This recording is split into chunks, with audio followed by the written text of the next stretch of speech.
was France there. Both on 6, but because of goal difference, France are top. Those two will play each other next. France only need 1 point to solidify their place as group leaders as they move into the next stage. Senegal and Iraq both on 0 points. They are going to play each other next too, but remember, 3 points might be enough in this World Cup to get you through to the knockout stages. So there's still all to play for in both of those games, in fact, but still some hope for Senegal or Iraq. So we keep an eye on those next games. Let's start with some analysis. Juan, Erling Haaland, who we wondered how he would perform in a World Cup. And it's really refreshing to see that he's just carried on his form and thoroughly enjoying himself. And that goal for 2-0, which we'll start off with in the second half, was brilliantly fed by Martin Odegaard. Yeah, I think it's great to see he's leading the team from the front. He's scoring the goals that everyone expects him to do. And I think this goal, we should start by this pass by Mgay. It's a very difficult pass, let alone when your team is in balance. But when the team is like they are with the setup with only 3 centre-backs, it's very difficult to get that ball through. And then once Odegaard has the ball, I love this from a number 10 position. He carries the ball until it's the right time to make the pass to Erling Haaland, sorry.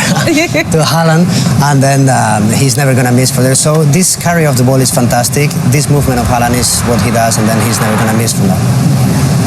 That really set them on their way as well, and this is when Senegal started to really come undone, because they were 2-0 up at that point, but then there was a resurgence and Ismaila Sarr got them back into it, Emma, a little bit. Yeah, I think like Juan said, their imbalance caused their problems defensively, but in attack it meant if they got it right, especially when they played the ball into the wide areas, especially on the first pass. You see how many bodies they have high that join the attack. And for me, once they started to do these things, this is where they started to create. There was definitely not enough switches of play. They always wanted to funnel into these areas, but it came off on this occasion. And I've been sitting here next to Patrick all day, and all he has been talking about is how Ismaila Sarr has to be a centre forward for this team, right, Patrick? Yeah, because he had a good season with Palace, scoring so many goals. Yeah. So he was quite not his best to be on the right-hand side, especially in this first half. Yeah. That looked like the game could have changed, but then Erling Haaland decided, I'm going to put paid to that. Got himself another goal. It was such a cool finish, this one, Emma, wasn't it? You know what? This is a world-class striker, and we've been talking about this race for the Golden Boot. There is no way Haaland is going to miss out being in this conversation. Same thing again, you know, a lack of balance here from Senegal. Fullback gets dragged in, and it just opens up that space. At which point, you know, really okay cut back. They've had opportunity to clear the ball, Senegal, but this is a world-class finish, right, Juan? It's interesting how he's disappointed here. When he doesn't get this ball, he's disappointed, not look it, but then he reacts really well, and this is a fantastic finish. It's so difficult to hit that ball with the right foot, not his best foot, that he doesn't care. He's going to put that ball in the back of the net. It's so good to see, isn't it, the disappointment and then straight back in there. At least he didn't let it last too long to distract him. I mean, as a professional, Patrick, he was always going to try and finish it off, but it was just lovely the way he did it.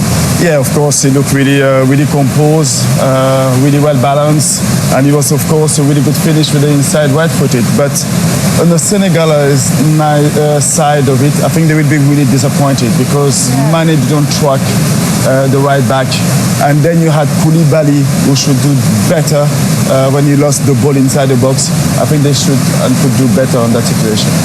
Senegal seemed to save their best for last, which unfortunately, when the next goal from Sarr came, was too little, too late.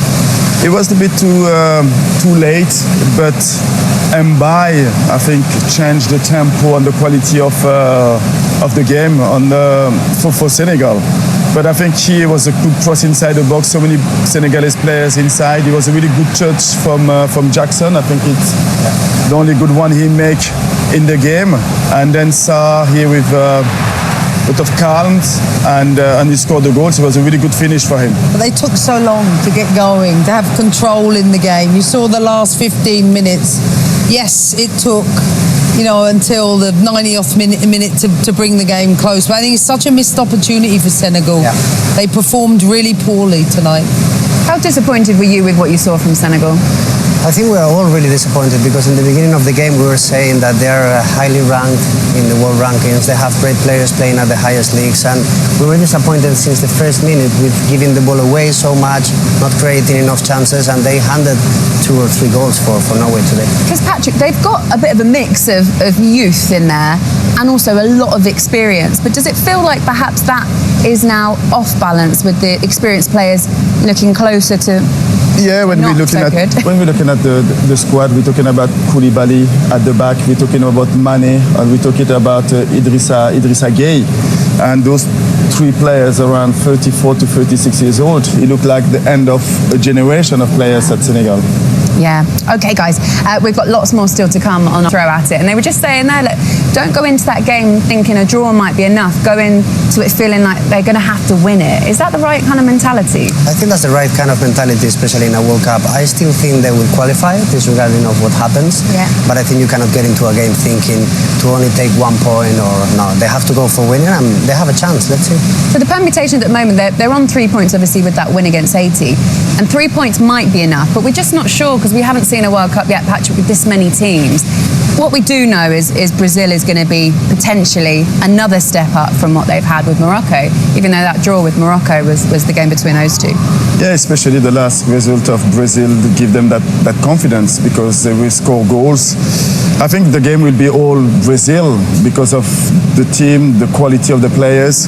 But what I expect from Scotland is to be a little bit more brave, you know. Of course, they're not going to have the possession, but they will have situations where they can go into a counter-attack, and I will expect them and I will want them to commit more players going forward and to take a little bit more risk.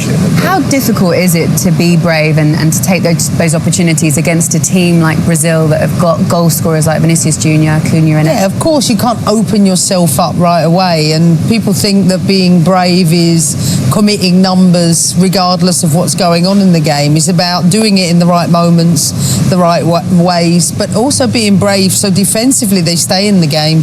Whether they play a 5-back or 4-back, it doesn't matter. They have to stay in the game. But they cannot concede too much counter space either because Brazil, I think, are showing their front three has been absolutely devastating, at least the last game. Speaking of devastating, Norway, they beat Senegal 3-2, and the other game in the group was between France and Iraq in Philadelphia. Here's what happened in that one. It's in the goal before the goalkeeper can go anywhere near. It was coming, and there it is. Mbappe makes it 1-0.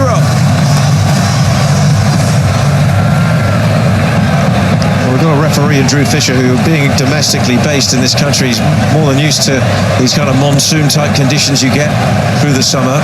Can generally clear quite quickly when you get a downpour like this and blow through. And here's Mbappe all the way through again. He's still got it. It seemed just glued to his boots. Mbappe with a great turn, leaves 2 defenders behind, and one of them just gets a little toe on it and prevents Mbappe from getting the shot off with the inside of the foot. He was lining it up for a inside of the foot to the far post. 130 minutes since the two teams left the field.